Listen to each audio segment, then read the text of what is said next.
এই দিদি, আজকে তুই কি রান্না করবি? আজকে রাই শাক দিয়ে পাটাই করা চিকেন বানাবো। তোমরা সবাই রেসিপিটা দেখো, বাড়িতে একবার হলেও ট্রাই করো।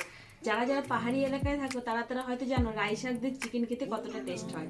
তো আজকে এই আমাদের এই শিলিগুড়িতে পাহাড়ের এলাকায় তো পাটাই করা অনেকেই চিকেন বানায়। পাটাই করা চিকেন অনেকে আছে সেই ছাল শুদ্ধ মুরগি, তো সেটাই আজকে এই রাই শাক দিয়ে বানাবো। তোমরা সবাই রেসিপিটা বাড়িতে বানিয়ে দেখো। দেখা যাক, বেশি কথা না বলে প্রথমে রাই শাকটাকে ভালো করে ধুয়ে নিয়েছি। রাই শাকটাকে ধুয়ে এভাবে করে লম্বা লম্বা করে কেটে নিয়েছি। অনেকে আছে রাই শাকটাকে কুচিয়ে দেয়, কিন্তু একদমই রাই শাকটা কুচানো যাবে না, কারণ রাই শাকটাকে কুচালে রাই শাকটা একটু তেতো তেতো ভাব। তা রাই শাকটা তোমরা যদি চাও ভাপ দিয়ে নিতে পারো। আমি ভাপ দিয়ে রান্না করব না, একদম কচি, তার জন্য আমি কাঁচাই রান্না করব। এরপর মশলার জন্য লাগবে কাঁচা লঙ্কা, আদা, রসুন, একটা লেবু আর একটা টমেটো আর 4টে পেঁয়াজ দিয়েছি। পেঁয়াজটাকে আমি দুভাগে এটাকে রান্না করব। তো দেখো, দুভাগের মধ্যে এক ভাগে আমি মিক্সিতে দিয়ে দিচ্ছি আদা, রসুন, কাঁচা লঙ্কা আর পেঁয়াজ। চিকেনটাকে ধুয়ে ভালো করে আঁশ ছাড়িয়ে লোমগুলো ভালো করে বেছে নিতে হবে, কারণ পাটাই করা চিকেনের মধ্যে অনেকই লোম থাকে। তো আমি এখানে ভালো করে ধুয়ে নিয়েছি। ধুয়ে সামান্য একটু লেবুর রস, সামান্য একটু টক দই, কালার অনুযায়ী হলুদ গুঁড়ো আর টেস্ট অনুযায়ী নুন, আর দিয়ে দিয়েছি একটু সামান্য একটু সর্ষে তেল। তেলটা দিয়ে ভালো করে আমি এটা মেখে নেব, যাতে চিকেনের মধ্যে নুনটা ভালো করে ঢুকে যায়। এভাবে আমি ভালো করে মেখে নেব। মেখে নিয়ে 15 মিনিটের জন্য রেখে দেব। তারপর পেঁয়াজটাকে আমি দুভাগে নিয়েছি। প্রথমে এক ভাগে বলেছি যে মিক্স করে নিয়েছি, আরেক ভাগে আমি এইভাবে কুটকুট করে কেটে নিয়েছি। তারপর এখানে টমেটোটাকে আমি এভাবে কুটকুট করে কেটে নিয়েছি, লঙ্কাটাকে আমি এভাবে চোখো চোখো করে নিয়েছি, আর এখানে নিয়েছি ধনেপাতা। তো প্রথমে কড়াইটা আমি বসিয়ে দিয়েছিলাম। কড়ার মধ্যে সর্ষে তেল দিয়ে কড়াটা ভালো করে নাড়াচাড়া করে নিয়েছি। তেলটা ভালো করে গরম করে নিয়েছি। দেখো, দেখতেই পাচ্ছ বন্ধুরা, তেল থেকে ধোঁয়া ছাড়তে শুরু করে দিয়েছে। তখনই আমি এখানে 2টো তেজপাতা, 2টো শুকনো লঙ্কা আর দিয়ে দিয়েছি দারচিনি, এলাচ, লবঙ্গ, আর ফোনের জন্য ব্যবহার করেছি গোটা জিরে। গোটা জিরে দিয়ে ভালো করে নাড়াচাড়া করে নিয়েছি।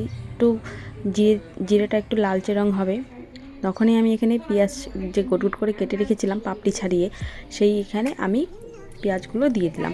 পেঁয়াজটা দিয়ে আমি ভালো করে লালচে রং করে ভেজে নেব। দেখতেই পাচ্ছ বন্ধুরা, খুব সুন্দর পেঁয়াজটা ভাজা হচ্ছে, আর খুবই সুন্দর পেঁয়াজের একটা কাঁচা গন্ধ বেরিয়ে আসছে। পেঁয়াজটা ভাজা হয়ে গেছে, এর মধ্যে আমি কাঁচা লঙ্কাগুলো দিয়ে দিলাম। কাঁচা লঙ্কাটা দিয়ে আবারও কিছুক্ষণ ভেজে নেব। তারপর আমি এখানে টমাটোগুলো কেটে রেখেছিলাম, সেই টমাটোগুলো এখানে দিয়ে আবারও কিছুক্ষণ নাড়াচাড়া করে নেব। নাড়াচাড়া করে নেব। টমাটোটাকে সেদ্ধ হওয়ার জন্য সামান্য একটু নুন দিয়ে দেবো। নুন দিয়ে ভালো করে ভেজে নেব। টমাটোটা একটু লালচে রং তেল ছাড়তে শুরু করে দিয়েছে, আর একটা কাঁচা গন্ধ বেরিয়ে আসছে। দেখতেই পাচ্ছ বন্ধুরা, এইভাবে করে ভেজে নিতে হবে। এইভাবে টমাটোর পেঁয়াজটা ভাজা হয়ে গেছে। এর মধ্যে আমি মশলাটা যে করে রেখেছিলাম আদা, রসুন, পেঁয়াজের বাটাটা, সেটা আমি এখানে দিয়ে দেবো। দিয়ে আবারও এখানে 2 মিনিটের মতন ভেজে নেব। যেই মশলাটা একটু তেল ছাড়তে শুরু করে দেবে, এর মধ্যে গুঁড়ো জিরেগুলো দিয়ে দেবো। জিরে গুঁড়ো, ধনে গুঁড়ো, কালার অনুযায়ী হলুদ গুঁড়ো, আর দিয়ে দেবো কাশ্মীর লঙ্কা গুঁড়ো। দিয়ে ভালো করে মশলাটাকে ভেজে নিতে হবে। দেখতেই পাচ্ছ বন্ধুরা, মশলাটা ভাজা হয়ে গেছে। এর মধ্যে ম্যারিনেট করে রাখা 15 মিনিট পর চিকেনটা আমি এখানে দিয়ে দিলাম। দেখো, চিকেনটা দিয়ে ভালো করে নাড়াচাড়া করে নেব। চিকেনটা ভালো করে মিশিয়ে নেব মশলার সাথে। এখানে আমি একদমই আলু ব্যবহার করব না, আলু ছাড়াই আমি এটা রান্না করব। তোমরা চাইলে আলুটা অ্যাড করতে পারো। ভালো করে চিকেনটা কষিয়ে নেব। দেখতেই পাচ্ছ বন্ধুরা, খুব সুন্দর মিশে গেছে। আর এভাবে করে আমি খুন্তির সাহায্যে নিচে যে লেগে ধরেছে সেগুলো আমি খুন্তির সাহায্যে উঠিয়ে দেব।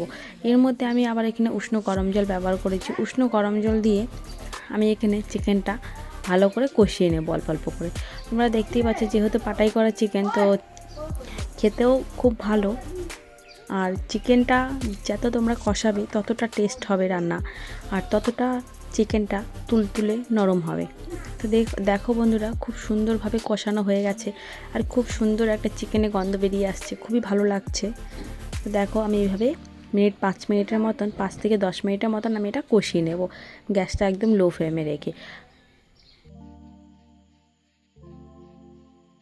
রাই শাকগুলো এখানে দিয়ে দেবো।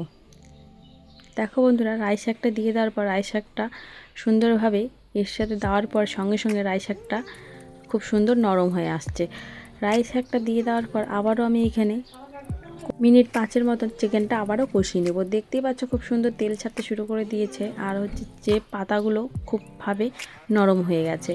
তো বন্ধুরা দেখো, রাই শাক দিয়ে চিকেন একদম নতুন একটা রেসিপি, তোমরা বাড়িতে বানিয়ে দেখো, খুবই ভালো লাগে। এই রাই শাকটা খুবই কম পাওয়া যায়, তাই আর কি ভাবছি তোমাদের সাথে কেন না শেয়ার করা যাক। এটা একটু কম হয়েছিল, তার জন্য আবারও একটু নুন অ্যাড করেছি। তোমরা অবশ্যই নুন ঝালটা একটু টেস্ট অনুযায়ী দিবে।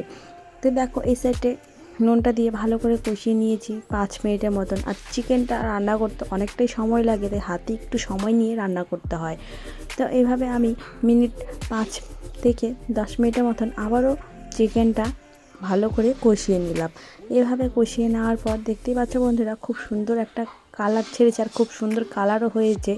আর রাই শাক দিয়ে চিকেন কষা হলে তার কোনো কথাই নেই, বেশ ভালো লাগে।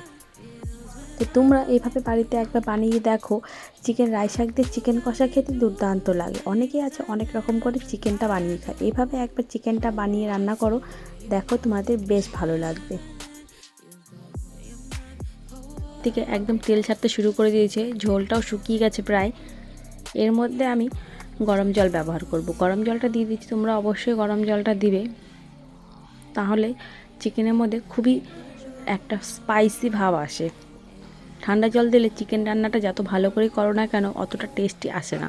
তো দেখো আমি এভাবে জলটা, তোমরা যতটুকু ঝোল পছন্দ করবে ততটুকু অনুযায়ী জল দিবে। তা আমি এখানে ঝোল দিয়ে আমি একটু, যেহেতু গা মাখা মাখা রাখবো, রুটি দিয়ে বা ভাত দিয়ে সার্ভ করা যায় সেরকমই জলটা রাখবো। এরপর দেখো গ্যাসটা লো ফ্লেম রেখে 5 মিনিট পর ফিরে আসছি। তারপর দেখো এর মধ্যে ধনেপাতা কুচিটা দিয়ে দিলাম। ধনেপাতা কুচিটা দিয়ে আবারও এখানে 2 চামচের মতন বাটার দিয়ে দিলাম। বাটারটা আমি এখানে ভালো করে নাড়াচাড়া করে মিশিয়ে নেব। নেওয়ার পর এর মধ্যে আমি আবারও একটু 2 মিনিটের মতন ফুটিয়ে নেব। ফুটিয়ে নিয়ে একদম নামিয়ে নেব। একদম রেডি রাই শাক দিয়ে চিকেন।